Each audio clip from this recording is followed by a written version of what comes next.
बहुत साल पहले एक शांत और सुखी राज्य था जहां एक वीर और धर्मप्रिय राजा राज करते थे। राजा के दरबार में हमेशा हर्षोल्लास रहता था। प्रजा उनके न्यायप्रिय स्वभाव से खुश थी। राजा की 6 सुंदर रानियां होती थीं, जो सभी मिलकर महल में प्रेम पूर्वक एक साथ रहती थीं। उन रानियों से राजा को एक ही पुत्र प्राप्त हुआ था, एक बहादुर, चतुर और नेक दिल राजकुमार, जिसे सभी माओं ने मिलकर अपने हृदय से पाला पोसा था। एक दिन राजा जंगल में शिकार करने निकले। जंगल गहराई में उतरते ही उन्हें एक पत्थर पर बैठी सुंदर कन्या दिखाई दी, जिसकी आंखें आंसुओं से भरी थी। राजा घोड़े से उतरकर पास आए और दयालु स्वर में पूछा, हे देवी, इस वीरान जंगल में क्यों अकेली बैठी हो? क्या दुख है तुम्हें?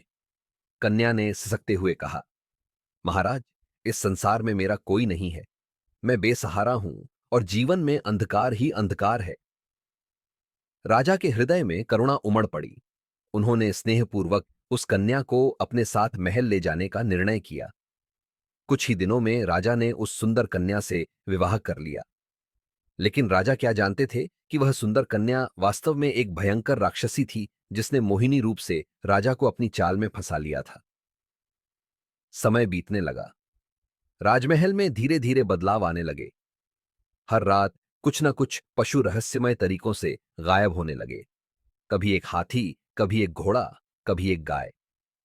प्रातःकाल होते ही केवल उन पशुओं की हड्डियां महल की 6 रानियों के कक्षों में मिलती। पूरा राज्य इस भय से सिहर उठा कि आखिर जानवर कौन चुरा रहा है। नई रानी ने राजा के कान भरना शुरू कर दिया। ये जरूर वही 6 रानियां अब कर रही होंगी। देखें, उनकी आंखें कितनी चालाकी से झपकती हैं।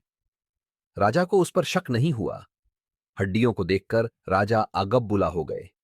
बिना विचार किए उन्होंने 6 रानियों की आंखें निकलवाकर उन्हें जंगल में छोड़ देने का आदेश दे दिया। माओ से बिछुड़ना राजकुमार के लिए असहनीय था। वह माओ के साथ जंगल में रहने चला गया। आंखें खो चुकी 6 रानियां और उनका राजकुमार गहन वन में कष्ट सहते हुए भी एक दूसरे का सहारा बने रहे। एक दिन राजकुमार ने मन ही मन ठाना कि वह महल जाकर असली सच्चाई का पता लगाएगा। वह रास्ते में सोचते हुए चला जा रहा था कि अचानक उसे राक्षसी रानी मिल गई। उसे देखते ही राक्षसी का चेहरा गुस्से से लाल हो गया।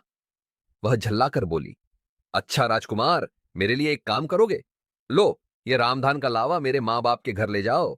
साथ में एक पत्र है, इसे भी पहुंचाना। राजकुमार भोला था, बिना कुछ सोचे समझे काम करने के लिए तैयार हो गया। वह पत्र लेकर जंगल के भीतर बढ़ चला।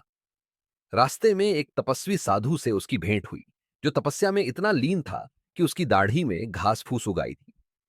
राजकुमार ने स्नेह से साधु की दाढ़ी से तिनके हटाए उनका हालचाल पूछा। साधु ने गहराई से देखा और बोले, कहां जा रहे हो बेटा? राजकुमार ने सारी बात कह डाली। राक्षसी रानी ने रामधान का लावा मां बाप के घर ले जाने को कहा है, साथ में उनका पत्र भी है। साधु ने जब वह पत्र खोला तो उसमें लिखा था, यह मेरा सौतेला बेटा है, इसको देखते ही मारकर खा जाना। यह पढ़ते ही साधु हैरान हो गए। उन्होंने पत्र फाड़ दिया और नया पत्र लिखा, यह मेरा सगा बेटा है, इसका खूब आदर सत्कार करना। फिर साधु ने राजकुमार को एक जादुई उड़न खटोला, खाने के लिए काले चने और एक गुप्त मंत्र बताया। जब ये तुम्हें हड्डियों से बने व्यंजन परोसें तो मना कर देना, बस चना खाना। राजकुमार साधु के आशीर्वाद से उड़न खटोले पर बैठा और राक्षसी रानी के मां बाप के महल जा पहुंचा। वहां पहुंचते ही भयंकर राक्षस राक्षसी उसे देखकर चिल्लाए, छिछे, मानवगंध, मानवगंध। राजकुमार ने प्रेम से हाथ जोड़कर कहा, नमस्ते नाना, नमस्ते नानी, नमस्ते मामा।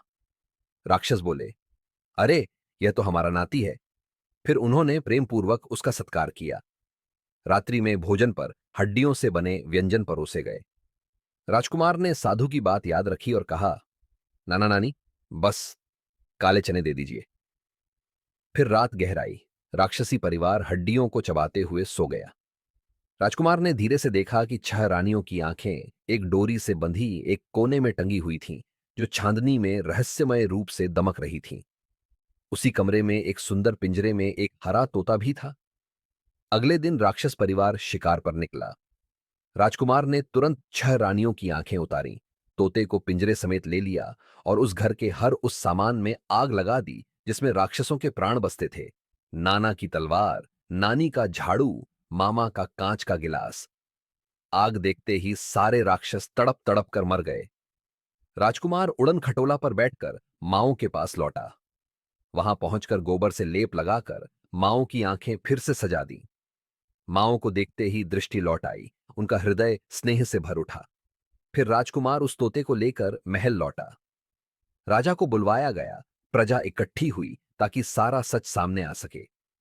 सभा में राजकुमार ने तोते के एक पैर को मोड़ना शुरू किया।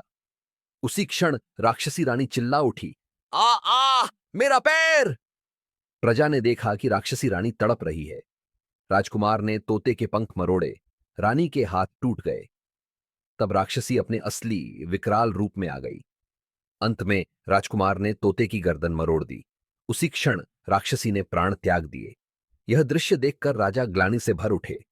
उन्होंने अपनी गलती पर पछतावा किया, राजकुमार से क्षमा मांगी और फिर 6 रानियों को ससम्मान महल में वापस ले आए। अब महल फिर से खुशियों से गूंज उठा। राजा, रानियां हो, राजकुमार सभी मिलकर हर्षोल्लास से रहने लगे। प्रजा ने इस घटना से सीखा कि बिना सच जाने किसी पर अन्याय नहीं करना चाहिए।